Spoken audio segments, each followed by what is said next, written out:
dengan NIM 063. Nah, bersama aku ada temanku nih.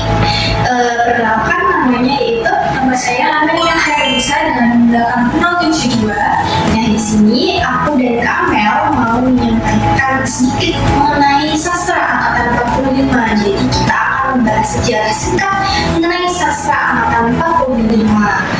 Ngomong, sastra angkatan 45 itu apa sih, Kak? Nah, biasanya kan orang-orang kalau dengar kata karya sastra itu pasti kayak mikir bikin batu, materinya berat, males gitu kan.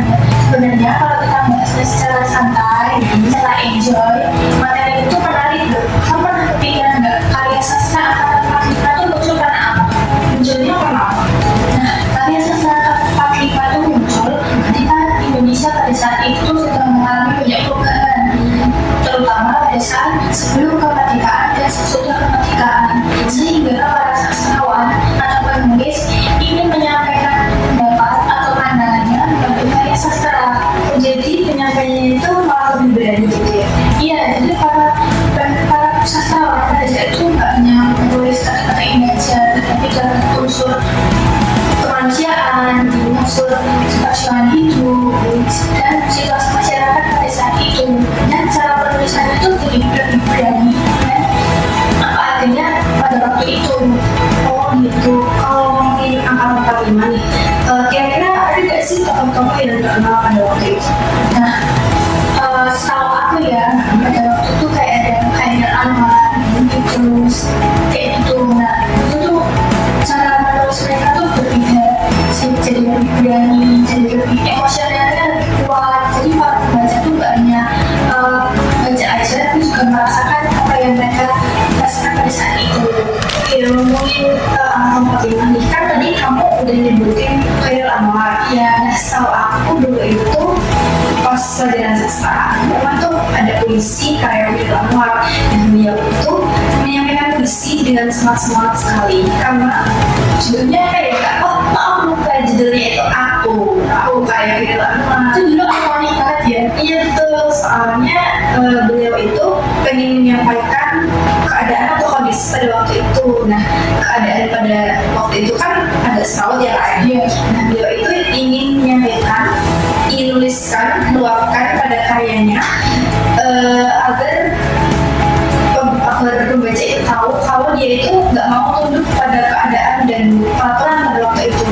Nah, cara penyampaiannya itu juga beda ya Kak, dari puisi lama itu. Iya, kalau puisi lama itu kan biasanya agak santai, mendayu-dayu. Nah, kalau angkatan 45 ini bahasanya itu lebih lugas, semangat. Jadi pembaca itu seakan-akan merasakan apa yang ada dalam itu ya pada saat itu, kondisi waktu itu. Oh, makanya angkatan 45 tuh yang memiliki pengaruh besar ya untuk karya sastra selanjutnya. Iya betul, karena angkatan 45 ini kan menggambarkan kondisi pada waktu itu. Nah, jadi penulis itu merasakan langsung kondisi pada waktu itu, pada angkatan 45 itu. Jadi seakan-akan pembaca itu merasakan apa yang ditulis oleh penulis seperti itu Kak.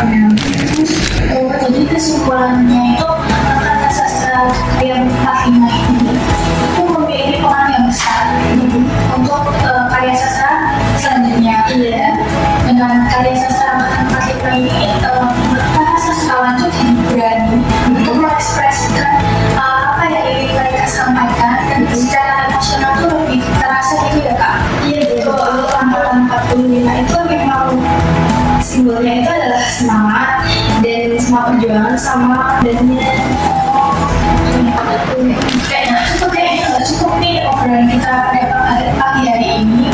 Nah, semoga untuk kalian bermanfaat ya untuk apa yang kita obrolkan pada hari ini. Sehingga terima kasih, saya Amelia Hairunisa, dan teman saya Saya Nada Budi Astanti. Wassalamualaikum warahmatullahi wabarakatuh.